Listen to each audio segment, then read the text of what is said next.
कल बाजार में फल खरीदने गया तो देखा कि एक फल की रेहड़ी की छत से एक छोटा सा बोर्ड लटक रहा था।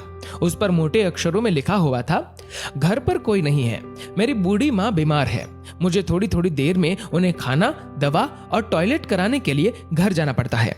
अगर आपको जल्दी है तो अपनी मर्जी से फल तोल ले, रेट साथ ही में लिखे हैं, पैसे कोने पर गत्ते के नीचे रख दे, धन्यवाद। अगर आपके पास पैसे नहीं हो तो आप मेरी तरफ से मुफ्त ले जाना, इजाजत है। मैंने इधर उधर देखा, पास पड़े तराजू में 2 किलो सेब तोले, दर्जन भर केले लिए, बैग में डाले, प्राइस लिस्ट से कीमत देखी, पैसे निकालकर गत्ते को उठाया। वहां 100, 50 और 10-10 के नोट पड़े थे। मैंने भी पैसे उसमें रखकर उसे ढक दिया, बैग उठाया और अपने फ्लैट पर लौट आया। रात को खाना खाने के बाद हर रोज की तरह मैं और मेरा भाई टहलने के लिए निकले। मेरी नजर उसी सुबह वाली रेहड़ी पर पड़ी। करीब से देखा तो एक कमजोर सा आदमी, दाढ़ी आधी काली आधी सफेद, मैले से कुर्ते पजामे में रेहड़ी को धक्का लगाकर बस जाने ही वाला था। वो हमें देखकर मुस्कुराया और बोला, साहब फल तो खत्म हो गए। उसका नाम पूछा तो उसने बताया कि मेरा नाम सीताराम है। फिर हम सामने वाले ढाबे पर बैठ गए, चाय आई। वो कहने लगा, पिछले 3 साल से मेरी माँ बिस्तर पर है, कुछ पागल सी भी हो गई है और अब तो लकवा भी मार गया है। मेरी कोई संतान नहीं है, बीवी मर गई है, सिर्फ मैं हूं और मेरी माँ। माँ की देखभाल करने वाला कोई नहीं है, इसलिए मुझे ही हर वक्त माँ का ख्याल रखना पड़ता है। एक दिन मैंने माँ के पाँव दबाते हुए बड़ी नरमी से कहा, माँ तेरी सेवा करने को तो बड़ा जी चाहता है, पर जेब खाली है और तू मुझे कमरे से बाहर निकलने नहीं देती। कहती है तू जाता है तो जी घबराने लगता है।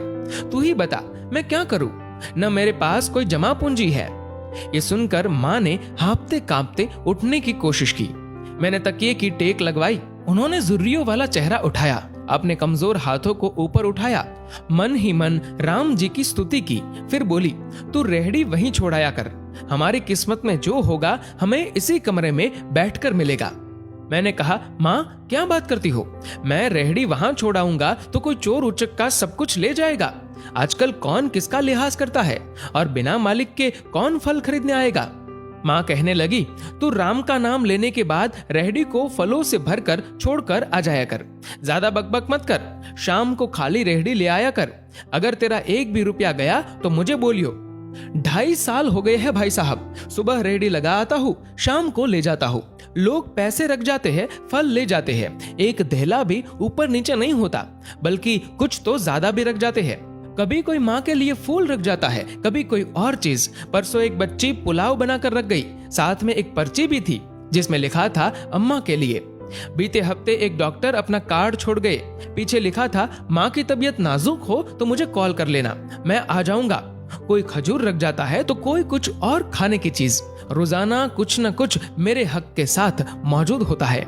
न माँ हिलने देती है, न मेरे राम कुछ कमी रहने देते हैं। माँ कहती है, तेरे फल मेरा राम अपने फरिश्तों से बिकवा देता है।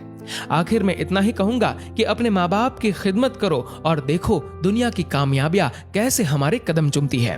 दोस्तों, इस वीडियो को लेकर आपकी क्या राय है, नीचे कमेंट करके जरूर बताएगा। और अगर आपको ये वीडियो अच्छा लगा हो तो इस वीडियो को लाइक करेगा, शेयर करेगा ज्यादा से ज्यादा लोगों तक। और ऐसे ही और भी इंस्पिरेशनल वीडियोस के लिए सब्सक्राइब करें हमारे यूट्यूब चैनल को और फेसबुक पर फॉलो करें हमारे पेज को। धन्यवाद।